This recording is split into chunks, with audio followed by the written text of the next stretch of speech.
Ill-gotten treasures have no lasting value. Proverbs 10 and verse 2. What that is saying to us today is that wealth or treasure, getting things in a wrongful way, by wrongful means, in ways that are not honest, they will not last. Have you ever heard of the saying, easy come, easy go? Yes.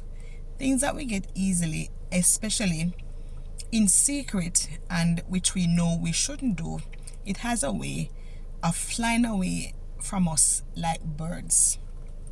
So it behooves us to ensure that in all our getting, we go about it the right way so that we do not lose that which we have received or garnered, and we do not lose that which we treasure. All right? I know that ill-gotten gain tend to seem easier and quicker to get. Yes, it is easy for somebody to steal a person's car sometimes, or to steal some person's clothes or shoes or money or fame or fortune. Very easy. But the price, the consequence to which they'll have to pay for that which they steal, it's not worth it in the end. However, in the moment that they are stealing that which they are stealing, it feels good and sweet, and they laugh and they rejoice. And it allows them to even be able to buy the things that they had longed for, go fly from here to there, or sail from here to there. And in that moment, they feel like they're on top of the world, they're living the life. But did you know that all through this, they're looking behind their shoulders to see if the cops is coming to get them, because they know that how they came about their means of wealth was not the right way. And so they don't tell you that though it is sweet, when they just get it, the pressure that comes with spending it and keeping it and hiding it and storing it. So they'll always have to look over their shoulder. And it's never a wonderful thing to be in life consistently having to look over one's shoulder. Now, also, it have a way of finishing quickly. Yes, ill-gotten gain has a way of finishing quickly. Now, when it begins to finish and they can't give that emotional boost, that joy boost that they had, that high feeling that they had when they had so much money in their pockets, or whatever it is that they got by wrongful means, that immediate boost that it gives them, that begins to fade off when that which they have stolen or borrowed and not returned, however they got the means that they got from, they realize that it doesn't last. And so they have to begin to think of another way now, how to steal again, how to lie again, how to borrow again, how to deceive someone again out of their wealth or their things. So why put yourself through all of that when you can simple work hard and do it the right way, where you have a weekly, fortnightly, or monthly income, or a business that brings you in good and true and lawful, yes, lawful wealth. The Bible cannot be wrong. And if the Bible tells us that if we gain wealth from unlawful means, it will not last, you can rest assured that that's what it means. Another thing it does to you, to those persons who steal or get wealth by ill-gotten, by wrongful means, is that it takes away their peace. Yes, one of the worst places to be is not having a peace of mind, not having a peace in your heart, or any peace in your spirit. Always anxious, always worried, always agitated, because you know that the means by which you garnered what you have, what you're showcasing or show offing with, was a wrongful mean. It takes away your peace. Yes, it takes away your peace. Not only does it take away their peace, it takes away their rest. Because once you lose your peace, you lose your rest, And some of them find that they can't sleep at night. They have to be ditching and dodging from people and places where they would prefer to be, but because they know what they have done wrongfully to gain the wealth and the things that they have, certain places they cannot visit anymore. Certain people's faces they can't look into anymore because they know they have done such man or such woman dirty. They have done evil by them. They have stolen from them. They have deceived them. They have borrowed and refused to pay them back. So it breaks up friendships. It breaks up families. It breaks up workplaces and churches and all kinds of different ministries and such alike. All right. But we have to understand, that if we choose to go against the scriptures, we will have to pay the penalty that comes with going against the word of God. Because whether we understand it fully or not, or believe it fully or not, whatever the Lord says, that is what is going to happen. So, loss of peace, loss of rest. All right. Not only does it give us a loss of rest and peace, it can destroy your health. Because when you become peaceless, always anxious, agitated, and looking over your shoulder, looking behind you, trying to ditch and dodge and hide, it's not good for your health. It takes a toll on person's health. All right. No, it also gives a bad name on the individual's relatives and family, and sometimes even friendship circles. So we realize now that the implications, the many sorrowful implications that it brings, it's not worth it. We as human beings were created by God to put our shoulders to the wheel, to work for that which we want. Wealth in God's kingdom standard is supposed to be built through time, consistency, hard work, wisdom, knowledge, and understanding. That is God's principles for the growth of wealth. Not through stealing, lying, killing, deceiving, any means of trickery. No, that is Satan's means of wealth. Evil people's means of getting wealth. All right?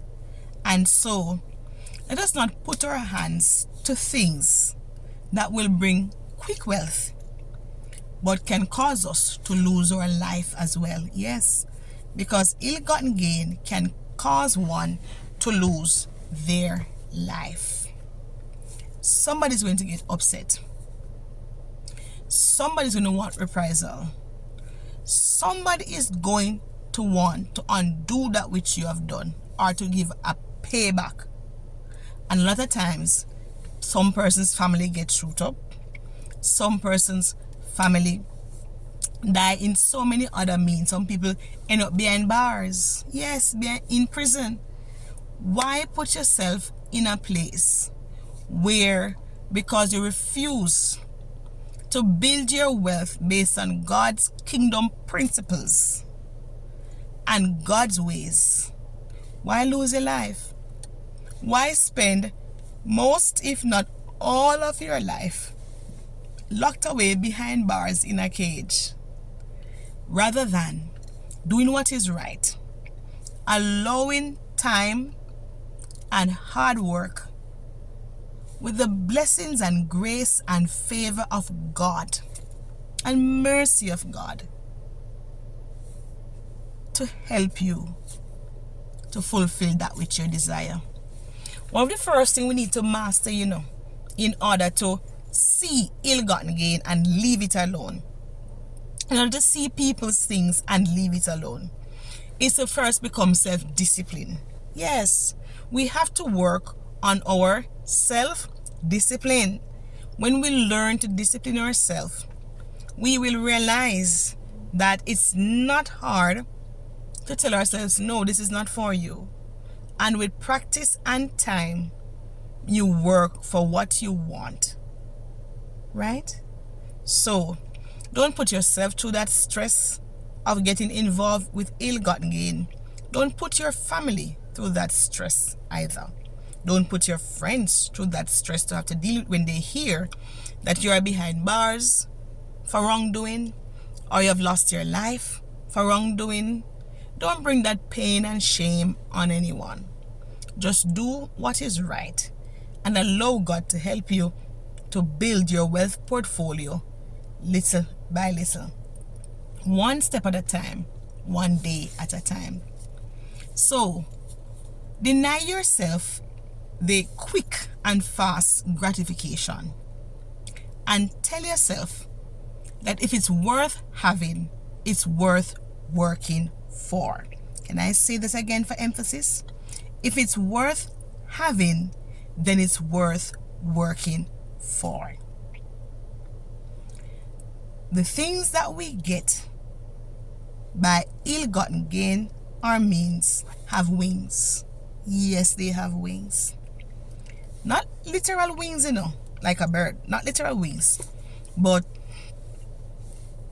spiritual wings, right? And they will fly away and leave us in a bad state.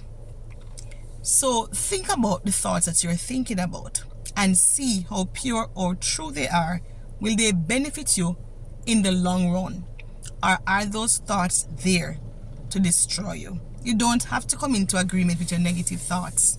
You don't have to come into any agreement with an evil thought.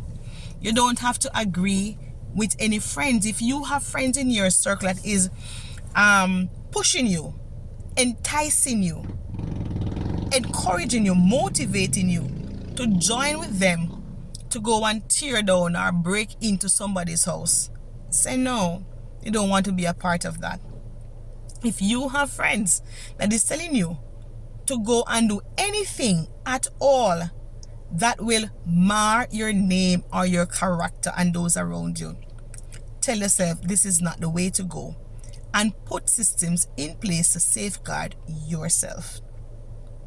I want you to understand that everybody life treats differently, and what one person seems to get away with, it doesn't necessarily mean that another person will get away with it. Why risk it? Why put yourself in such a situation that you'll be ducking and dodging? That you'll be dreaming some horrible dreams of being caught and paying the price for that which you have done. Spare yourself all that heartache, trouble, wounds and pains, and just go about it the right way. All right? As Proverbs says, my son, if evil entice you, do not put your hand to it. If evil people or evil friends entice you to do evil things, walk away. Stay away from those people and those things. Protect yourself. And if it is you who is the weapon that is formed against yourself, be transformed by the renewing of your mind. Tell yourself that I can do all things through Christ who strengthened me. Tell yourself no. Seek counseling. Try to identify why and when those thoughts come and work against it, and don't come into agreement with it. If it is that you're jobless, continue on your job search. If it is that you're already in a job but the job that you're in is not paying you well, seek to upgrade your skill sets, seek to upgrade your certifications, and see if you can get a better or different job that will offer you a better salary. Sometimes you can choose to have 2 jobs or 3 jobs.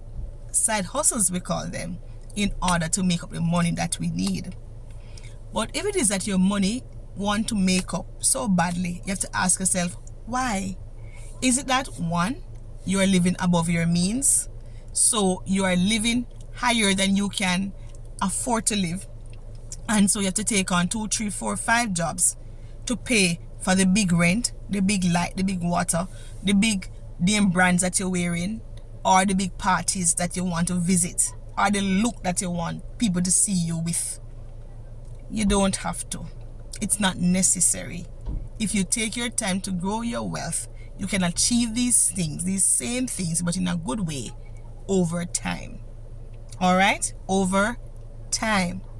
So, now, if you build yourself in the right way, whether academically or developing your skill sets, you will be more marketable and will be able to either own your own business. Yes, you can become a businessman or a businesswoman, or if you choose to work for someone, the fact that you have upgraded your credentials, and by credentials I mean your certifications and your skill sets and all that, it means therefore your life will become more lucrative.